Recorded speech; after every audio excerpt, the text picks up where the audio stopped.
Welcome to WhiskyCast, cask strength conversation featuring news and interviews from the world of whiskey. I'm Mark Gillespie. This is episode number 994 for March 5th, 2023. Coming up in a few minutes. I wish that when I was in middle school and high school, I knew that science could be this fun, because science and math, I just avoided at any cost. This week, we'll meet one of the up-and-coming women in the whiskey world. Melissa Rift is the new master taster at Old Forester, though as she'll tell us on WhiskyCast In-Depth, she still has a lot to learn. She'll take us on her journey from family therapist to whiskey taster. I'll also have the What I'm Tasting This Week department, your voice, and... We wanted to be able to stop the construction, and we believe that the most efficient way to do that was to compel the county to fulfill its very clear obligation to conduct these inspections, to make these reviews. The news is next on this week's WhiskyCast. And now, a message from Robin Redbreast. Trying to fit the best of Ireland into one day, huh? Good luck. Takes us at least 12 years. Happy St. Patrick's Day from Redbreast, proud sponsor of WhiskyCast. Hey friends, Gabriel Cardarella here again with Dewar's Scotch Whiskey, and I have to say, Dewar's French Cask Smooth is a double-aged masterpiece, finished in apple brandy cask from Normandy to be unlike anything you've tried before. More in a bit. Let's get started with the news. It's brought to you by the Dalmore. Brown-Forman has been ordered to stop work on a new barrel house for Jack Daniel's in Lincoln County, Tennessee, after a lawsuit over whiskey fungus. The suit against county officials claims they didn't follow the legal process for approving the barrel house, along with 6 others on the same site. Attorney Jason Holloman represents the owner of a fungus-plagued events venue located next to the warehouses and argues the site needs to be zoned for industrial use instead of commercial use. Even with the proper zoning, they have to have a site plan approval for all of the structures that are to be built by the County Planning Commission. And they had only submitted site plan approval for 2 of the 7 structures. And then after site plan approval is obtained, they have to obtain a building permit to construct, and then a use and occupancy permit at the end of that construction to say that the construction was performed properly. The 2 structures that had site plan approval never obtained a building permit. And interestingly, the building that was under construction at the time of the hearing obtained a building permit. We're not sure how that building permit could have been issued without site plan approval, but they obtained a building permit the day before the hearing. And none of these structures had use and occupancy permits issued. So at some level, each one of these buildings lacked approval, but most of them lacked any approval. The court order only applies to the one warehouse under construction, but Holloman plans to ask the court for an order blocking Brown-Forman from using the other 6 warehouses until they're brought into compliance. In a statement emailed to WhiskyCast, a Jack Daniel's spokesman says the company respects the ruling and looks forward to working with the county on updated permits, and that the distillery will continue to comply with regulations and industry standards for its barrel houses. Kentucky has millions of barrels of whiskey maturing in its warehouses, and those barrels generated around $40 million in tax revenue for local governments in 2021. The state is the only place in the world that taxes inventories of maturing whiskey, and distillers have been lobbying for an end to the barrel tax for years. Now, a bill pending in the state legislature would gradually phase out the tax starting in 2026 and end it completely in 2039. That would give local governments time to come up with alternate revenue sources to fund things like schools, fire departments, and other services. The bill is currently in a State House committee. There's no word on whether it will be voted on before the legislative session ends later this month. A legendary New York City wine shop has been fined $100,000 for selling counterfeit bottles of bourbon.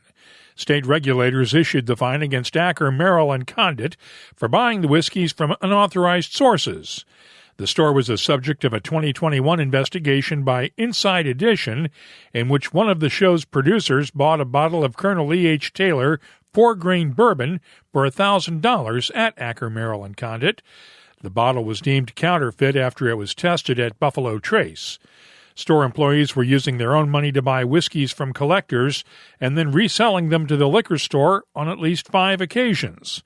The employees were disciplined and retrained, but not fired, according to a lawyer for Acker, Maryland Condit.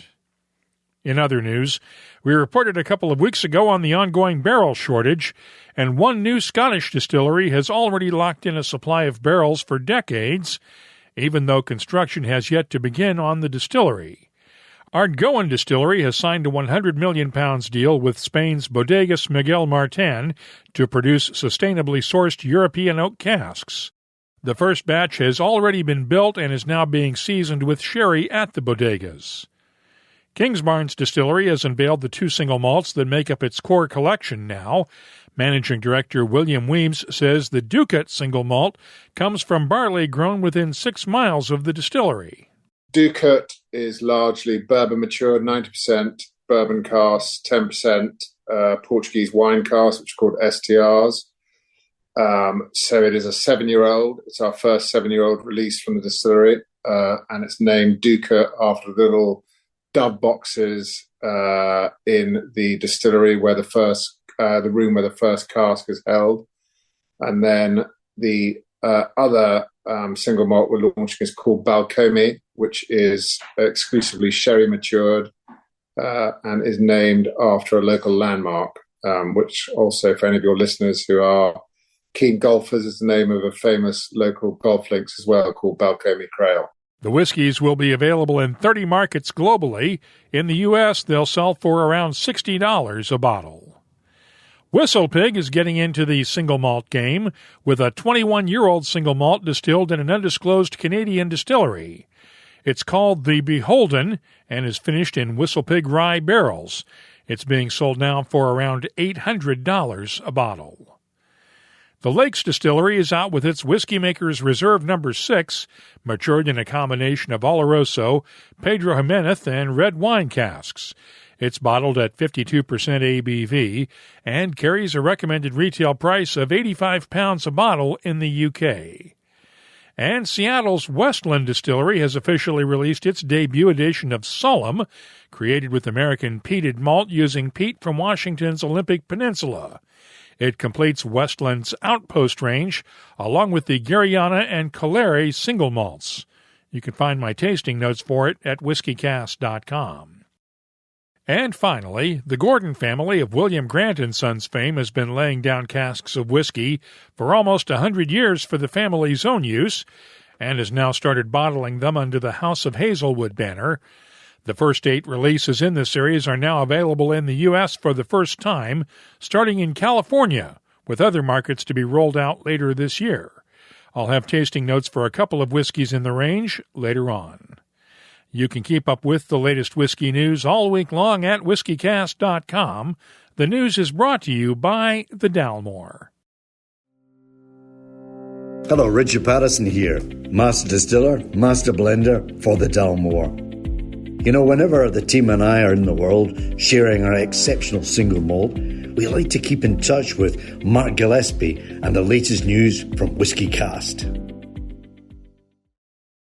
I want to take just a minute to invite you to join our new online community of whiskey lovers.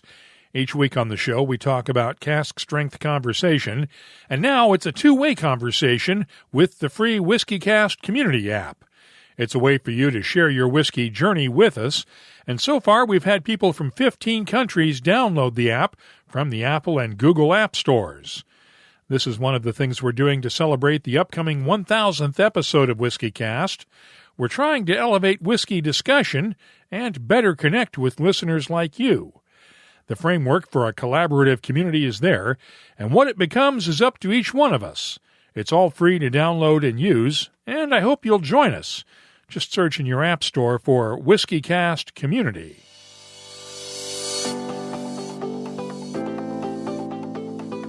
Time now for the WhiskyCast calendar of events. Tickets are still available for Whiskey and Barrel Night this Thursday in New York City. I hope to see you there. The Whiskey Show is this Saturday in Hobart, Australia, along with the Trondheim Whiskey Festival in Norway. The Orlando Whiskey Festival is coming up on March 17th, and the Lyon Whiskey Festival is on the 18th in Lyon, France, along with the Spirit of Perthshire Whiskey Festival in Perth, Scotland. Finally, the Cork Whiskey Fest starts on March 24th and runs through the 26th in Cork, Ireland. If you're organizing a whiskey event, let us know about it. We'll add it to the calendar at whiskycast.com and in the WhiskyCast community app. Gabriel here again. Dewar's Master Blender Stephanie McLeod has been doing some amazing things with cask finishing lately, and Dewar's French Cask Smooth is no exception. It's the 5th addition to the Dewar's Cask Finishing Series. This 8-year whiskey is double-aged, then finished in Calvados casks to blend together the best of Scottish distilling and aging with the finest in French brandy maturation. The nose is sweet honey and citrus in perfect balance. Taste it, and you'll get this unmistakable note of baked apple, citrus, and a hint of cinnamon spice. Now, I recommend it this time of year as an apple cinnamon highball, using lemon juice, simple syrup, unfiltered apple juice, and club soda, or simply enjoy it on its own. Either way, it's a specially crafted reward for your curiosity. WhiskyCast In-Depth is brought to you by Mortlock and the Classic Malts lineup.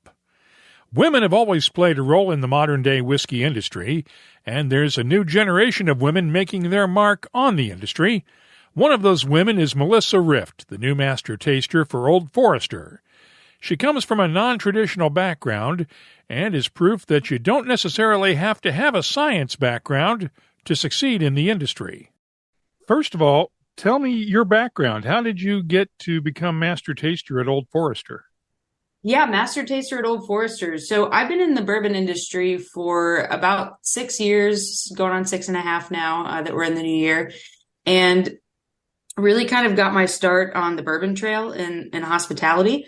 So I had completed my master's in social work and family therapy here in Louisville. And while I was in school, I started picking up some local tourism jobs, working for a farm to table catering company, just really kind of getting more ingrained in the local community here, and started learning a lot about the history of Louisville, the heritage of the bourbon trail, and just kind of had a knack for regurgitating a lot of the fun facts and stories that I've learned along the way.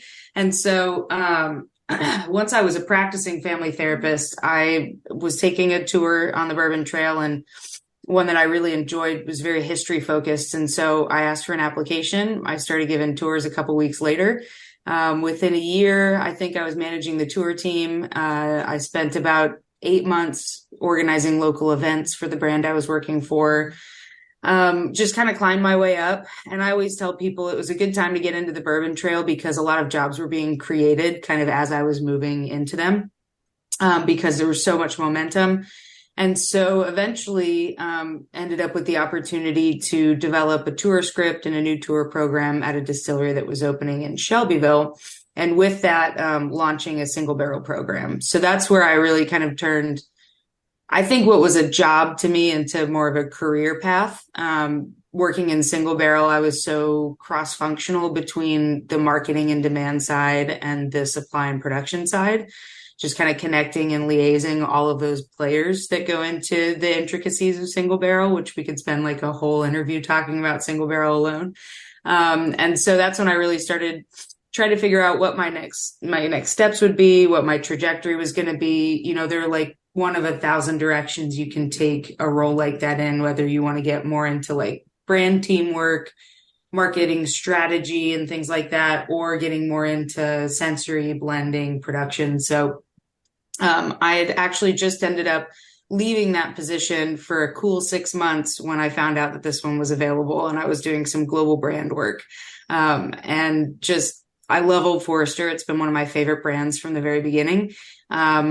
This is, again, the perfect cross-functional position where I get to kind of marry my passion for consumer behaviors and brand storytelling with a little bit more development on the production side. So I always say, you know, I think I'm getting as much out of Brown-Forman as they do from me, because I get to train to be a master taster here and really kind of hone my skills. And you trained with Jackie Zykan for how long?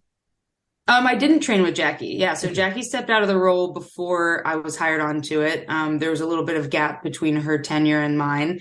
So I'm currently in training with Chris Morris and Elizabeth McCall, working on my CSS, working with our sensory paneling team on quality control. So my title is Master Taster, but I keep telling people it'll be about 6 months before I get all the credentials under my belt. But it's been fun so far.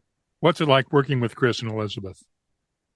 Fantastic. I've been really motivated by mentorship for most of my career. I really always try to make sure that I have someone above me that I can talk to and look up to, and they can kind of pull me up. And I always have someone younger or earlier in their career than me that I can kind of be advising as well. So I'm really passionate about the importance of having both a mentor and a mentee in this industry specifically.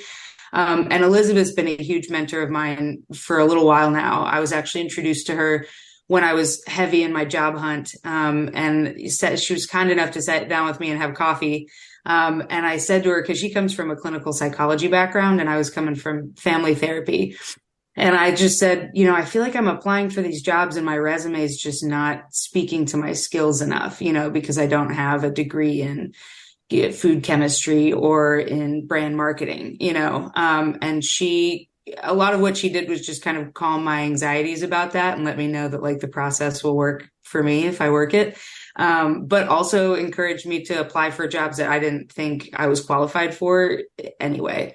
And so that really opened my horizons to just fighting for more of what I wanted to see myself doing in the industry. So anyway, got a little bit on a tangent there, but she's been a huge mentor of mine. And then getting to know Chris for my last 4 months with Brown-Forman has been just incredible because he's like this encyclopedia of knowledge. And so some days, we won't even have structured trainings. I'll just sit in his office. And one day he whipped out a binder of old archive photos and articles, and he just flipped through each page and talked for about 20 minutes on each page. And I sponge mode when I'm around him. I just try to pick up any and everything I can. So I truly am training with the best of the best. And they're so humble and let me ask as many questions as I can. And it's just a great environment.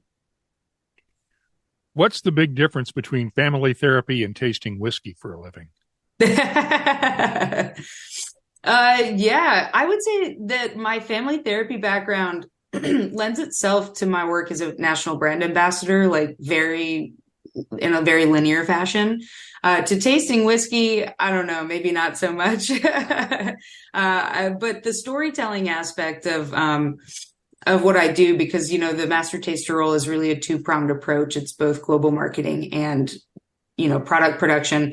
And I always tell people, I practiced a modality of family therapy called narrative therapy that was all about kind of identifying your own self-talk and your own self-narrative, and then how you portray that to people and receive their feedback, and how to kind of get yourself unstuck by rewriting those narratives.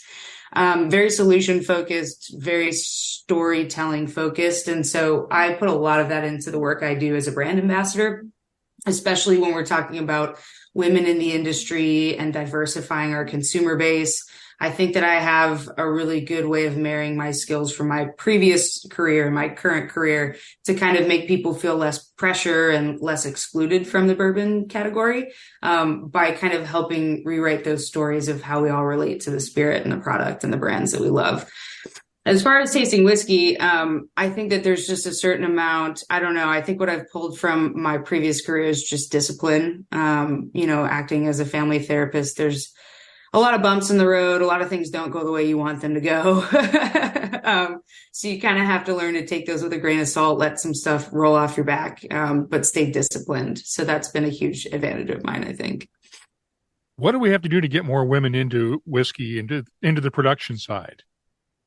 That's a great question, and one that I hope to expand on more, the more presence I have in production side. I was really trying to break into it for a long time and found myself kind of being gatekept on a marketing side. So that's why I'm so thrilled to have this kind of dual-pronged approach in my role right now. And in production side, I think, first of all, education is such an important thing. So it's great to see so many brands investing in, university majors and programs and certification opportunities. I think if we can reach more, young professional women's outlets to try to get folks kind of funneled into STEM, working with HBCUs to get more people of color in our production spaces, especially in our sensory labs, and in, all facets of production. I think that is a really big step and something that we've already seen a little bit of momentum on, but I want to really continue to see investment there.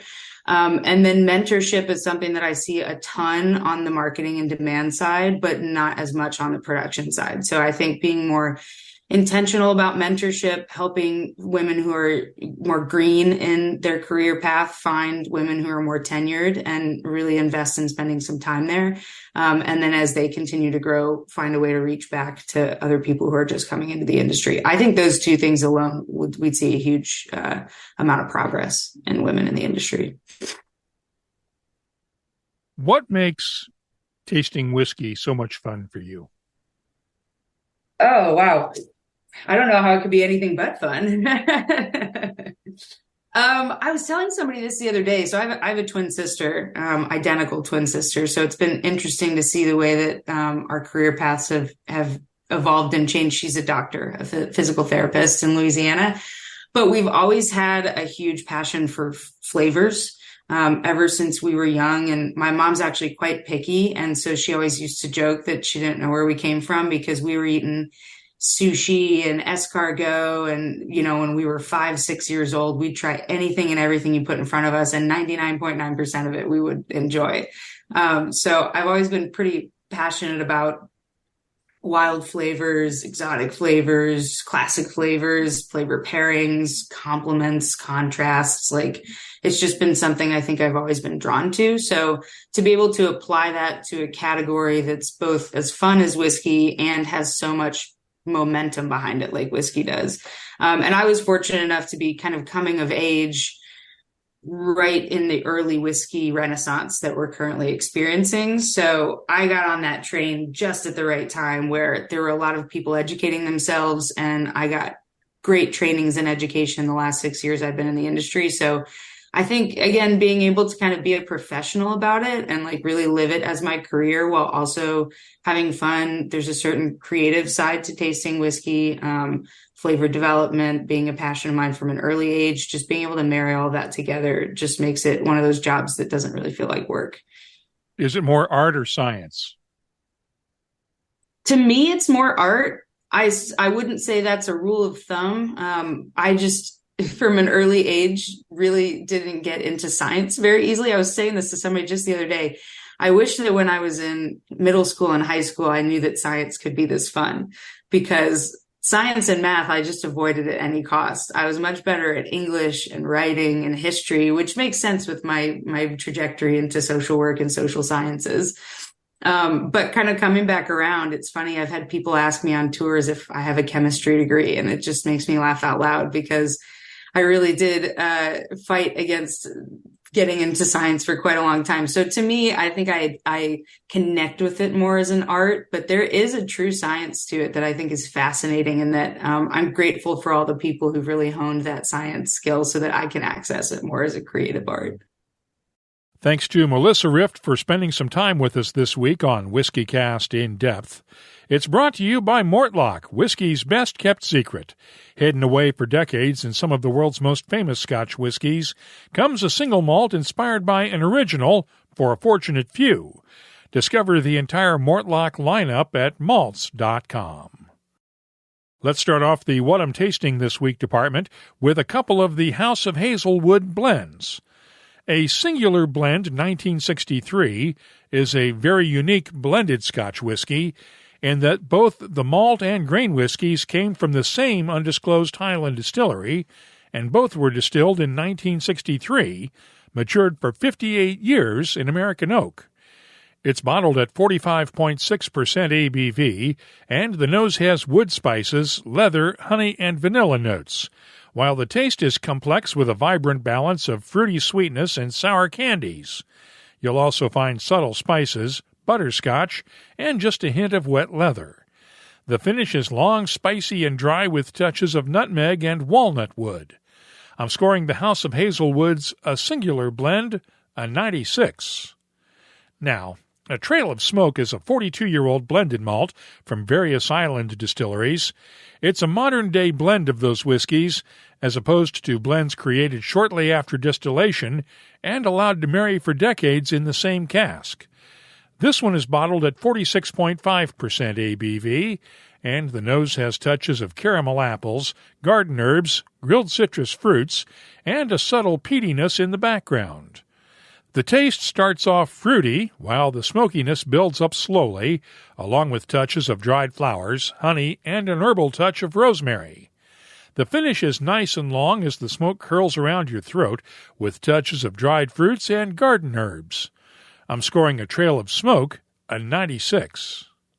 Moving on now, let's look at the new Triple Dog Irish whiskey. It's bottled at 40% ABV. The nose has touches of toasted caramel, creme brulee, raisins, and a hint of pencil shavings. The taste has a dominant note of creme brulee, along with honey, pineapple, vanilla, and a hint of raisins that builds up leading into the finish, with raisin bread, a lingering touch of creme brulee, and subtle spices. I'm scoring the Triple Dog Irish whiskey an 89.